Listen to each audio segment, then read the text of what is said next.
فرج عامر وتصريحات جديدة بشأن شكوى سموحة ضد الزمالك.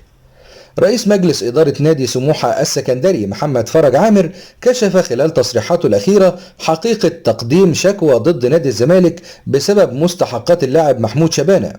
وأكد محمد فرج عامر في تصريحاته قائلا: تفاوضنا مع القلعة البيضاء من أجل تحصيل مستحقات شبانة بشكل ودي عقب فشلنا في صرف الشيك الخاص بالصفقة.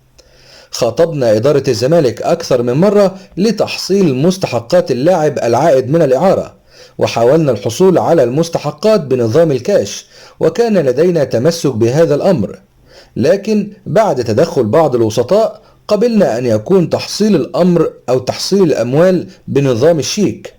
حاولنا أكثر من مرة صرف الشيك ولكن لم يتم النجاح في ذلك. لم أتقدم بأي شكوى ضد نادي الزمالك، ونحاول حل الأمر بشكل ودي حتى الآن.